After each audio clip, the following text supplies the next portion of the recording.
Three,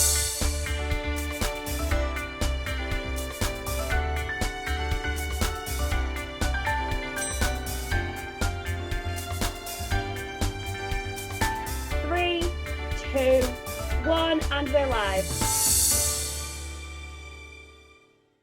Good morning and welcome to Breakfast on Edge with Adam and Rachel. Now, this is a show that uncovers the best of the Northwest, whether it be inspiring individuals or upcoming events. We aim to focus on everything good that's in the region. But we can't do it without you. We need you to share your stories with us. We want to hear all you know about the best of the Northwest so that we can share your stories with others. So, has somebody inspired you recently? Do you know any unsung heroes? Have you been on a great trip? Or maybe you've just eaten a fantastic meal? We want to know. So yeah, you can tweet us on @BreakfastOnEdge or leave us a message on our Facebook page and we could be sharing your stories on Breakfast on Edge very soon. Coming up on today's show, Red Cross Week is fastly approaching and we'll be joined by senior community fundraiser Kerry Threadgill, who will be talking to us about how people from the Northwest can get stuck into the fundraising. The Great Manchester Run is set to hit the city again later this month. We visit Manchester Harriers and Athletics Club to see how they're preparing and to get their thoughts on running being a beneficial activity for the whole family and the region. Inspirational teenager Leah Dean, who is planning to cycle from Birmingham to Salford in a bid to raise money for Cancer Research UK in memory of her granddad, will also join us in the studio later on for a chat about her incredible journey. And can't afford a big fancy trip abroad this summer? Well, don't worry, because our reporter Cameron has been off on his first of many adventures in the search for the perfect location in the Northwest for a short break. But first, do you remember, Rach, what Manchester Piccadilly Gardens used to look like back in the day? Well, from pictures I've seen that it looked absolutely beautiful. Now, though, we just know it as a concrete jungle, don't we? Which is quite a shame. Yeah, I know. Well, you'll be glad to hear that big developments are actually on the horizon. I travelled to Piccadilly Gardens earlier this week to find out what's in store for the area. Piccadilly Gardens, an unloved space in the heart of Manchester. It's been forgotten about in recent years. It's now a place where people only pass through to go to work or to go shopping. No wonder in 2013 it was voted the 5th worst crime spot in the country, according to the MEN. With huge concrete walls, grey pavements and sparse grass, Piccadilly Gardens is a far cry from what it used to be. Believe it or not, only a few decades ago, the gardens were the hub of the city, with an array of colourful flower beds and a beautiful fountain. The gardens were a place for families to spend time together, a place for couples to romance, and even the pigeons could find relaxation. And if you missed the old Piccadilly Gardens, well, don't worry, because you could be in luck, as the council has passed a petition by the Manchester Evening News to restore the park back to its former glory. And I'm here in a slightly wet Piccadilly Gardens to see what the public think about the renovation. I was actually here volunteering the other day, and a lot of people are here. And someone asked me where is a good space outside. I was like, well, you are in Piccadilly Gardens, but he was like, no, this place is rubbish. So I do think if we did improve this area, more people would happily come here and possibly spend money in the local shops here. I think that would be great. You walk into the city centre and the first thing you see is the gardens, and it's kind of a centre for people who arrive here, and it's a focus for attention, and it really does need to be beautiful and attractive to people. It's got to actually sort of say something about Manchester as well, and announce how proud we are of the city instead of being a bit of a kind of letdown. Frankly, I think it's a bit of a disgrace really that they're going to spend such a hefty sum on making this nice for businessmen and London people when there's so many people sleeping rough around Piccadilly Gardens and the rest of Manchester. So, despite the mixed opinions here today in Piccadilly Gardens, the MEN's petition has proved popular, seeing that the park needs improvements to attract friends, families and tourists, to bring them together to make a staple of our city. Rachel Williams, Edge TV, Piccadilly.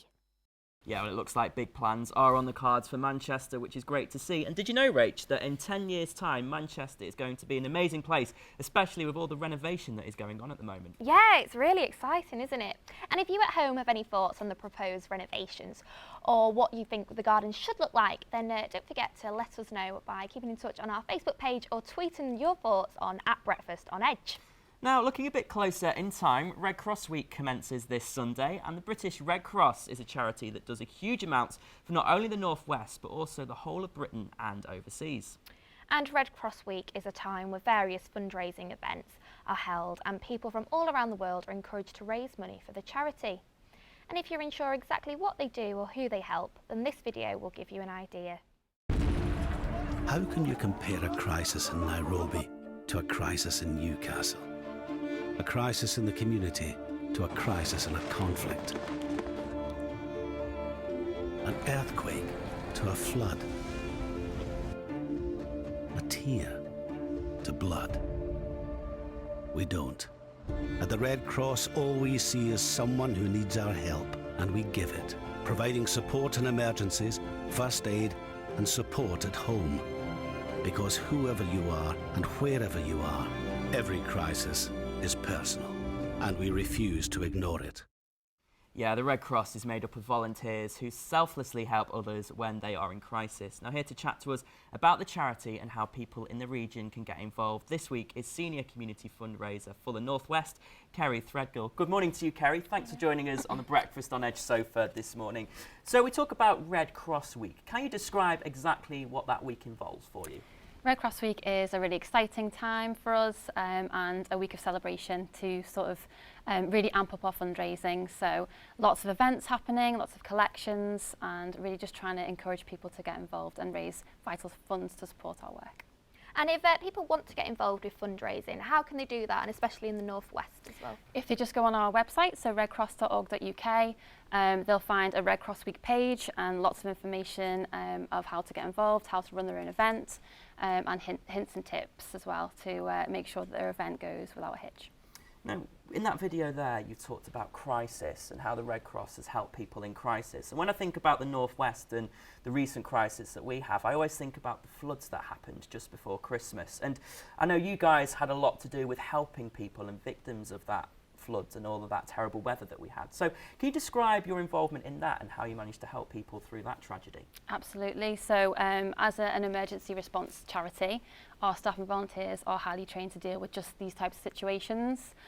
So the response to the flooding, we had volunteers helping to assist people to rest centres. So some people might have had to leave their homes at really short notice. So making sure they've got somewhere safe to stay is a really big, important thing. And at the rest centres, providing blankets, hot drinks, clean clothes, and also emotional support. So making sure someone is reassured and is calm and has someone to talk to in that difficult situation is really, really important. Absolutely. I think we've actually got some footage of those floods that happened at Christmas. So, really hard time for everyone there.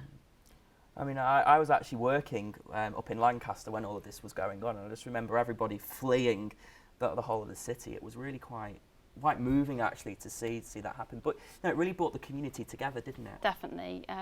So we had people who were knocking door to door to make sure that elderly people and those with chronic illnesses were okay, and everyone just pitching in to help each other and make sure that everyone was safe. What was a standout moment for you during that time that you saw? Our volunteers' dedication and commitment. So we had people who were there 24 hours a day. We had people who had cancelled their Christmas parties and their family gatherings to be there and to deliver vehicles. So the commitment of our volunteers definitely was a really, really big highlight. How many volunteers do you have for Red Cross as opposed to staff? So we have about 3,000 staff in the UK and hundreds and thousands of volunteers, and we just literally wouldn't be able to do it without them. So they are definitely the key to our organisation and really do help us to deliver those key services. And we talk about volunteering, but also it's a lot of fun as well, isn't Absolutely. it? You can have a blast raising money for this. So for you as a senior fundraiser, what's been like the standout event for you? Is there any? Can you pick any even? Lots of different things happen. So we have people shaving off their beards and they might have had them for about 40 years. Might give that a go. Leg waxes, skydives, people doing the Yorkshire Three Peaks, and especially if someone's not a big walker or hasn't done anything like that before, that's a really, really big achievement. But it's the little things as well, so bake sales, family gatherings, barbecues in the garden with their family and friends, and all those little sort of events really do make a difference and raise those vital funds to support us. Oh, brilliant. Oh, well, thank you very much for speaking to us on the show, Kerry. Yeah, we've actually got some pictures coming up now of the events that you've just been talking about. So what's happening here? So this is from Red Cross Week 2015, so last year. And we've got staff and volunteers here with a bucket, so collecting in their local supermarket. And this is a massive part of Red Cross Week, so bucket collections raise quite a lot of money for us. So it's really vital that we get volunteers to help us support those collections. Yeah.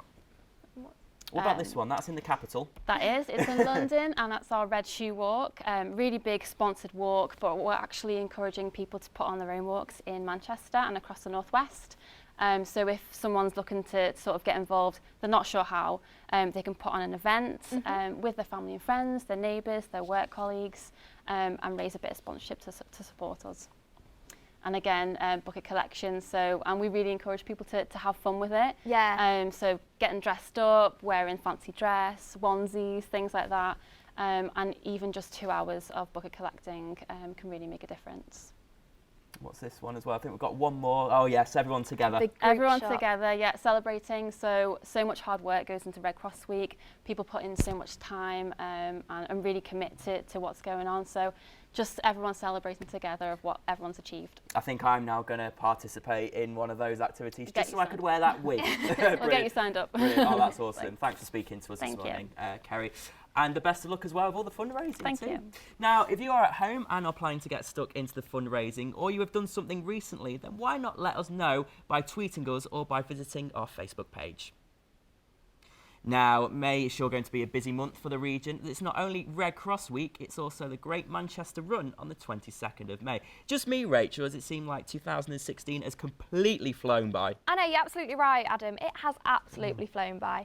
And for those of you who aren't aware what Great Manchester Run is, well, it's the largest 10k run in Europe, and it's part of the Weekend Festival of Sport. The weekend brings in a great deal of tourism to the city and gives all members of the family the opportunity to get involved. Did you know that a recent survey conducted by Hollywood Bowl found that families spent a mere average of 38 minutes quality time together on a normal weekday? So we visited Manchester Harriers and Athletics Club to get their thoughts on the upcoming run and to talk about running being a brilliant way for families to spend more valuable time together. The Great Manchester Run, a competition that attracts thousands of athletes to the city every year. The popularity of running in the northwest has grown dramatically since the London 2012 Olympic Games, with clubs in the region being forced to stop taking on new members. Here at Manchester Harriers and Athletics Club, there's a great sense of anticipation for the upcoming run. Yeah, the Great Manchester Run does some great things for the city. It brings a lot of tourism into the city and attracts a good standard of athletes, and there's the City Games the day before as well, which again attracts a lot of athletes of a very high standard into the city and a lot of spectators coming in to watch it. But what makes it so special for people like myself and other people within the club is the fact that it's not elitist. You don't have to be a fast runner, you don't have to be Usain Bolt or Paula Radcliffe or somebody like that to get round. You know, you can just be anybody. It's absolutely brilliant. I mean, our club normally marshals by the start, and it's a great buzz with there, and there's absolutely thousands, waves after waves of people, all having fun, all enjoying themselves. Yeah, I think it's great for Manchester. Manchester Harriers and Athletics Club is not just any running club, it's a very family-inspired club that offers families the chance to spend valuable time together, something that is increasingly difficult in a world where technology is a child's best friend and work regularly takes over the lives of parents. Yeah, I think it can be quite hard for people to fit in family time, especially around job commitments and stuff, so this does give like an outlet for like them to spend some time together and just have some fun as well. You get out together as a family, it doesn't matter what ability you are, so mother, father, son, daughters, they get together, all have fun, learn together, meet people and get fit. I mean, historically running clubs were mainly male populated and usually from about 14, 15 years and above. Over the last 20 years we've seen a real upsurgence in families coming along. We tried to structure our sessions so that families can train together. So there's lots of different groups, little ones, big ones, beginners, you know, general running clubs. So yes, we have. And over the last 12 months we've had funding, so we've really pushed the recreational side to get adults in. I think it is a good way of spending quality time together, and it gets you fit as well and provides a good role model really for your children to be active and get out and about. And there's a lot of teenagers now, sort of 19, 20, 21 in the club, that I've seen come since they were 7.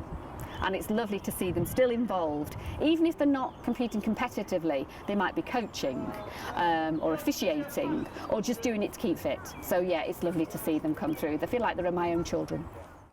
Yeah, amazing stuff there. Never mind being a TV presenter, Rachel. Fancy yourself as a runner now after seeing that? Oh, I don't know about that, Adam. Yeah, me too. I think I prefer keeping my feet firmly on the sofa for now. Well, a large number of people who take part in the Great Manchester Run do so in a bid to raise money for a charity of their choice.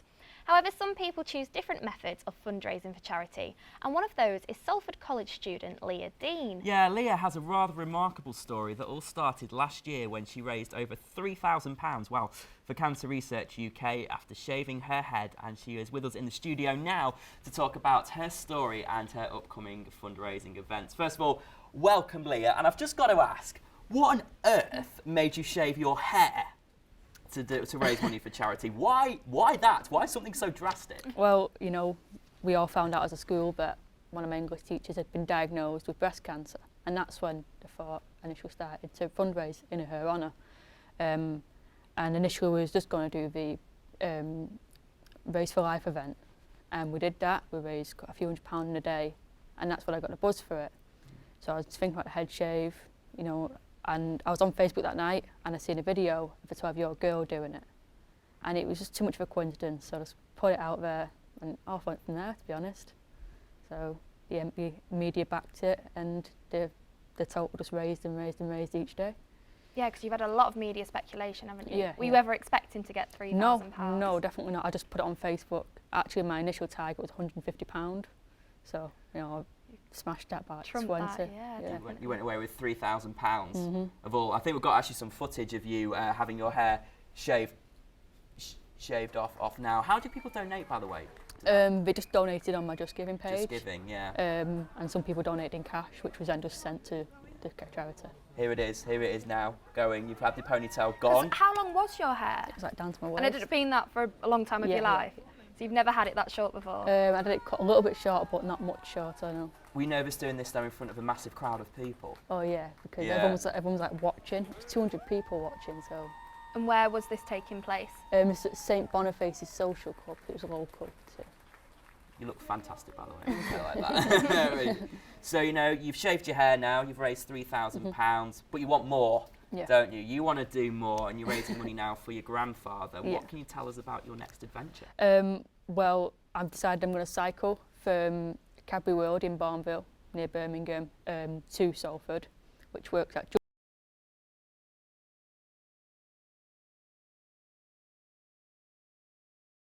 July last year. We did a head shave, and yeah, we're doing it for the same charity, Cancer Research UK. And you know what I've just said, I'm doing it, so if anybody else wants to join in, however they want to join in, they're more than welcome to. So yeah, I'm hoping to raise another £1,000 for Cancer Research UK. Brilliant. And why Birmingham? Why have you chosen to start from there? Well, I was talking to a few of my friends, and we were trying to decide where. It was on Google Maps, and we were trying to decide like 100 miles between location A and location B, and we were just putting random locations in, and was just like, this last one we did was like Barnville in Birmingham, and we did it, and it worked out like 99.7 miles, and that's like the closest we was ever going to get. And the story fitted with my granddad and so on, with his favourite chocolate being Barnville, and we just sort of put it out there. And already we've raised about £500. Wow. So it's still a few months away, so hopefully we can raise a lot more. And how do you prepare your body to go through that kind of physical challenge? Eat right, exercise. So at the minute I'm working out 5 times a week. So I'm doing Monday, Tuesday, a break Wednesday, Thursday, Friday, Saturday, break Sunday. Eat 3 meals a day, make sure I'm eating the right food, so I cut back on sugar, fat, salt. You know, my motto I'm going by in terms of eating is I eat breakfast like a king, I have dinner like a prince, and I have tea like a pauper. So that seems to work. And are you still at college? Yeah, still. So how are you finding the time to balance that? Well, I'm just getting up earlier and I'm working out in the morning. So at the minute I'm waking up about 5 o'clock in the morning to go to the gym, and then from the gym I'm going to college. And it's good because it's getting me up in the morning, and then I'm more prepared for the day. I look at my peers in college and I'm more up and active than what they are. So I feel better for it as well in myself. You must do us though all a favour when you go on this cycle ride. Afterwards, you've done that 100 miles, probably burnt what a million calories while you do it. Please treat yourself at least to one chocolate bar. Just one. I might buy some whilst I'm there and Yeah. eat it when I get back. You need to. Yeah. I think you deserve a treat after that. We had a few as well tweets, haven't we, in this morning, Leah? Rachel even. Leah's over there. I want to talk about. Yeah, we've had a few people getting in touch, being inspired by you, Leah, about raising money for charity. Danny from Stockport says that he's going to be taking part in the Great Manchester Run this year and will be raising money for the British Heart Foundation. So best of luck to Danny. Yeah, and I've also had Laura tweet us in from Liverpool, who's also been raising funds recently for her local charity Kind by holding a mass cake sale at her daughter's primary school. How I remember those cake sales, Rachel. Can you remember doing them? Yeah, I still do them. I had one of those, Leah, before in school. I think we still have them now you in still college. Have them Yeah. now. It's 17 years old. So that's what I like to see. Best of luck, Leah, with everything you're doing. You really are an inspiration. So thank you very much for joining us in the studio today. And I hope as well that the weather holds up for you. Hopefully. Yeah, fingers crossed. Now, I actually had a few people getting in touch regarding their fundraising plans. Myself, and my mum, we're also going to have a cake sale outside of our house to raise money for that. That's a great idea. Yeah, I know it's not quite as cycling, but it's good enough. So Leah has her plans sorted for summer, but do you? Summer is a time where many people agonise over the rising costs of a holiday abroad. But what have we told you? There's no need to leave the region to search for the much needed getaway. Yeah, that's right. There are plenty of places ideal for a short break, whether it's just a romantic trip or a family holiday. And throughout the series, our very own adventurer Cameron Murray will be uncovering the places in the region that you'd be silly to miss. And this week he's taking a trip to the beautiful Lake District. But where exactly?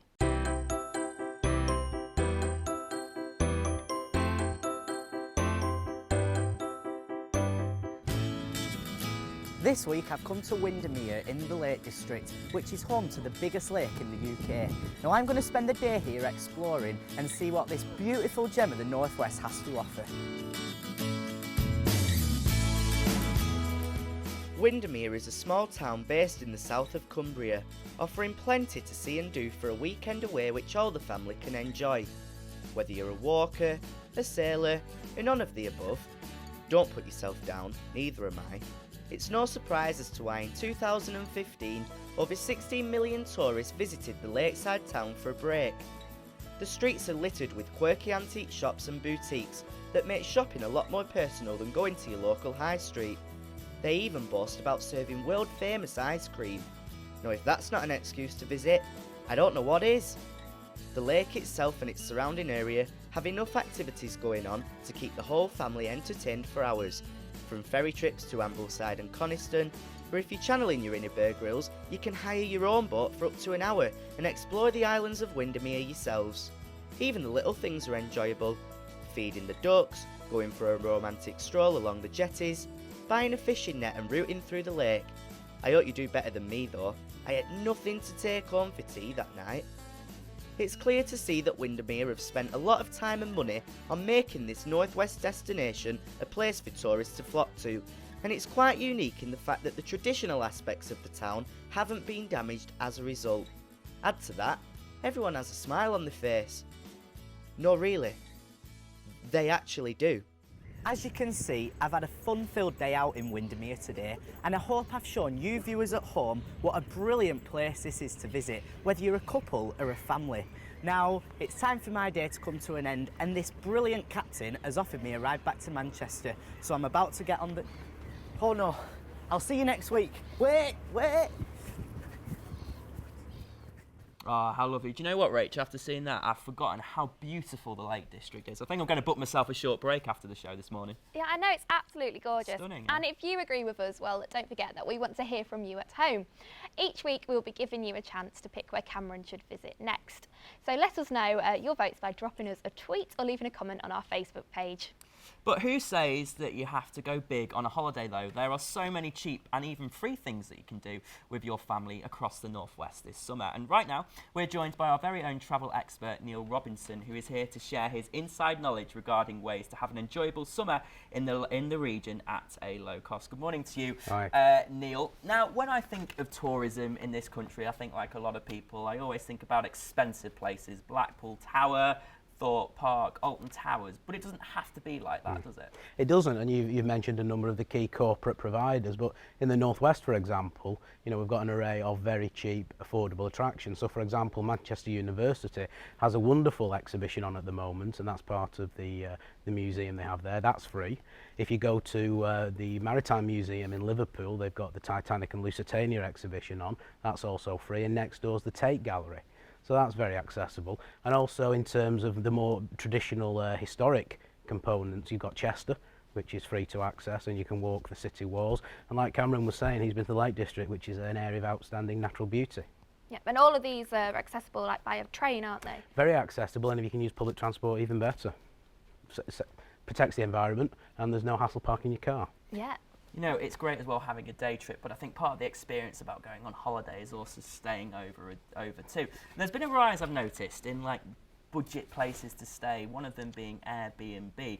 And what would you say to people, Neil, who are quite concerned about booking through these? Yeah, I think you need to be careful. I would always say to anyone, firstly, if the deal appears very, very good, you know, be somewhat sceptical of it. If the organisation, if it's a hospitality enterprise and they have a physical entity, give them a call, just make sure they exist.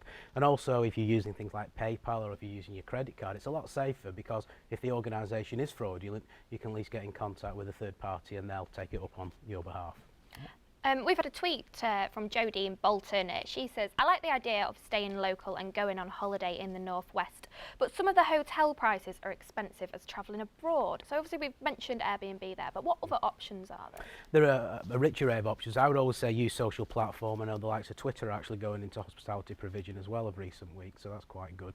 But yeah, book well in advance. You know, you're going to have to pay a high premium, but you're guaranteed. Alternatively, if you're not too bothered about where you could actually stay on the night, leave it as long as possible and just book on the day. And then, where's your favourite place to go, Neil? That's a good question. I'd probably have to say somewhere like Buxton. I was in Buxton not so long ago with the family. It's very flat, very accessible, and there's the Devonshire Dome, which is very historic, and you can visit that. You can have spa treatment, and you can also have a look around the inside of the building, which is very beautiful and historic. Well, we thank you for stopping by, Neil, and I'm sure you'll be back soon with some more expert advice.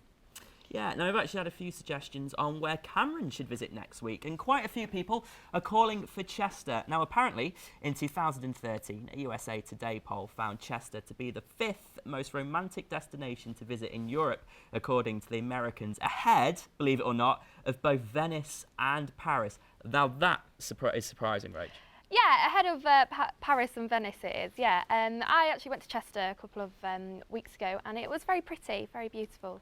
And I've actually been to both Venice and Paris, but it was with the parents, so I haven't really managed to experience the romantic side of it just yet. And with that, we are sadly nearly at the end of the show, but we always save the best until last. Yes, we've spoken a lot about where you could potentially go on holiday, but how about we make it just that little bit easier for you with this week's competition? Jake Hurst has all the details.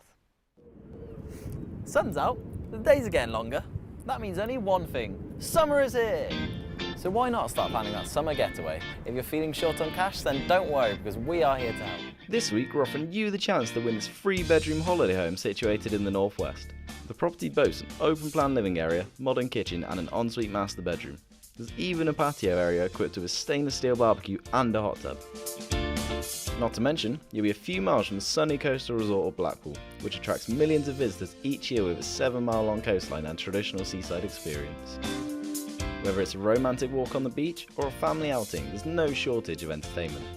If the kids get bored of the beach, then there's a whole host of amusements along the promenade, and we'll be giving you £500 to spend however you like. So what are you waiting for? Like me, you could have your trunks on and you could be soaking up the glorious sunshine. Now, while you see the details of the competition, I'm going to take a dip. To be in with a chance of winning, text HOLIDAY to 82579. Text costs £1.20 plus one standard network rate message. Or call 0161 365 899. Calls cost £1.50 plus your network access charge. Or post your name and phone number to EDGE269, PO Box 5525, Salford, M502HE. Entrance must be 18 or over. Lines close midnight, Thursday the 12th of May. Good luck. Do you know what? Only our Jake could turn up on telly in pink shorts, couldn't he? Good luck to everybody, and may the lucky winner feel kind enough, please, come on, please invite me and Rach over for a dip in the jacuzzi. We're always up for that, aren't we? Yes, please, we are. But unfortunately, that's all we have time for today. But don't fret, because we'll be back very soon with even more content. On next week's episode, we're going to be introducing a new weekly feature, visiting chefs in the Northwest. And here's a sneak peek. Hello, I'm Sue. Welcome to my kitchen. Today I'm going to be showing you how to make a tasty, nutritious coconut curry fit for the whole family. If, like me, you're looking to eat cleaner for the summer, then don't reach the takeaway menu, as this simple dish is healthier and as quick to make. We look forward to seeing more of Sue next week. Now, the moment everyone has been waiting for, where's Cameron's Northwest Adventures going to take him next week? But I can reveal that Chester has held the strongest amidst competition from both Blackpool and Formby. So, if it really is as romantic as that USA Today poll suggests, then maybe Cameron might finally find true love. Who knows? And finally, a big thank you to all of today's guests. Be sure to tune in the same time next week for more of what makes the Northwest the best. Goodbye. Bye.